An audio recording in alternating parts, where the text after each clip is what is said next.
This week, I, like every other responsible, well-adjusted adult, got obsessed with catching Pokemon using the new augmented reality mobile game Pokémon Go.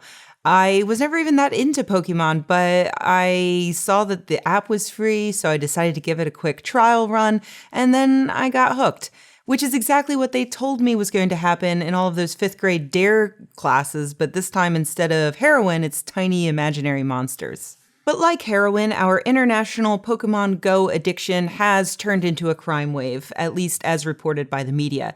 It all started when a Missouri police department posted on their Facebook page warning people that they had just apprehended 4 men who were armed who were robbing Pokemon Go players. According to the cops, the men had dropped a lure at a Pokestop to attract players.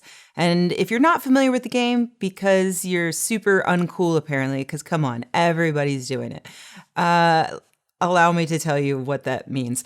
Basically, the purpose is to catch Pokemon, and you can catch more Pokemon by dropping lures that attract the Pokemon to you. You can drop a lure at a Pokestop where you go to get Pokeballs. And I know that all this makes me sound completely insane. I accept that, and in fact, I revel in it.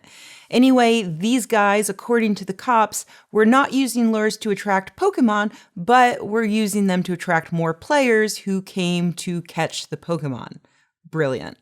And I mean it. It's a brilliant plan. You are basically attracting people to your location who are walking around holding their phones in front of their faces and not paying attention to anything that's happening around them, allowing you to very easily relieve them of those phones. It's not right, but it's pretty smart.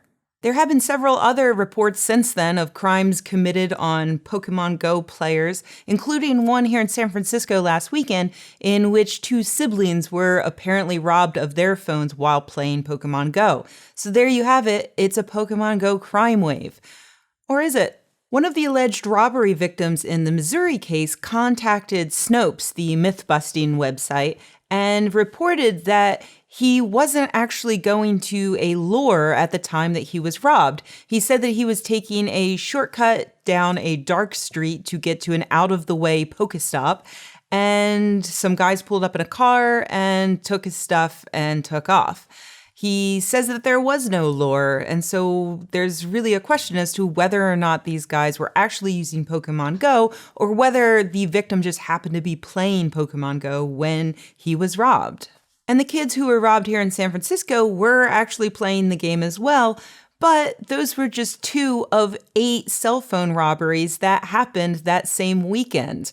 The only 2 that had any relation to Pokemon Go, which is the most popular app in existence right now. More people are using it than are using Twitter.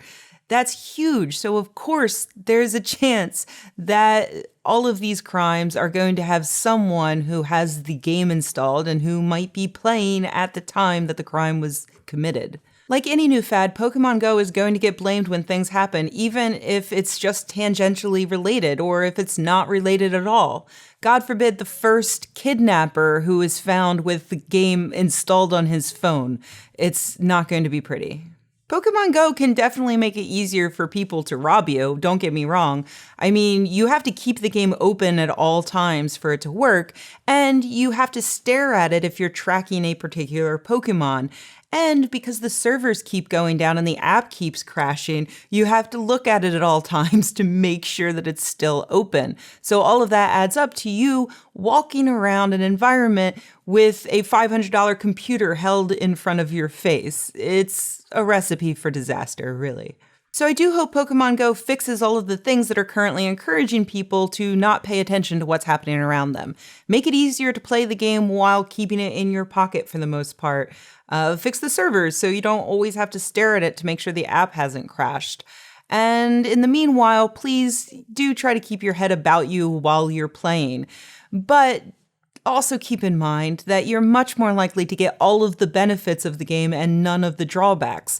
More exercise, more social interaction, and more capturing gyms for the one true team. Team instinct.